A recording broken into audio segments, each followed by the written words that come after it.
రేయ్ డీమాన్, ఎక్కడో స్తుడుందిరా నీకు. ఇటు పచ్చళ్ళ పాప, అటు రీతు పాప, మధ్యలో మాధురి అక్కాయ్.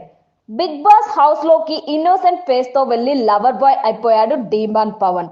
మొన్నటి వరకు రీతు చౌదరితో లవ్ ట్రాక్ నడిపిన డీమాన్ కి ఇప్పుడు మరో లడ్డు కావాలా నాయనా అన్నట్లుగా పచ్చళ్ళ పాప కూడా సెట్ అయింది. అవును, ఈ రోజు ఎపిసోడ్ లో రీతుని ట్రాక్ తప్పించి తాను డీమాన్ తో సెట్ అయ్యేందుకు రమ్య ప్లాన్ చేస్తోందని హౌస్ మేట్స్ గుసగుసలాడుకుంటున్నారు. ఇక ఇది నిజమే అనేలా డీమాన్ కి దగ్గరవుతోంది రమ్య. బిగ్ బాస్ హౌస్ లో పచ్చల పాప తనదైన మార్కు చూపిస్తుంది. హౌస్ లోకి అడుగు పెట్టినప్పుడు డీమాన్ తో కాస్త కోపంగా మాట్లాడుతూ కనిపించిన రమ్య నెమ్మదిగా ఇప్పుడు దగ్గరవుతుంది.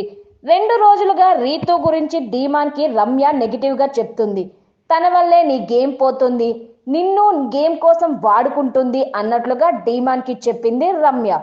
ఇక లేటెస్ట్ ఎపిసోడ్ లో తన మనసులో మాట బయట పెట్టేసింది.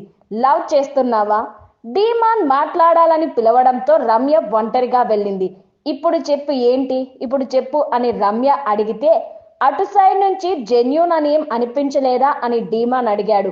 చాలా బ్యాడ్ ఉంది బయట, ఓకేనా? అంతకు మించి నేను ఏం చెప్పను. నువ్వు ఏడ్చావు కదా ఇందాక, చూశాను ఏడ్చావు. నువ్వు లవ్వులాడటానికి రాలేదు, ఓకేనా అంటూ క్లాస్ పీకింది రమ్య. నేను లవ్ చేయడం లేదు 100% అని డీమాన్ అన్నాడు.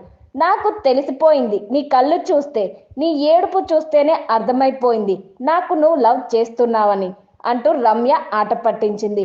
నేను ప్రియ కోసం ఏడ్చాను అని డీమాన్ అన్నాడు. నువ్వు ఇప్పుడు ఏడుస్తూ అడిగావు, నేను చూశాను, కెమెరాలు ఉన్నాయి, ఓవర్ యాక్షన్ చేయకు అని రమ్య అంది.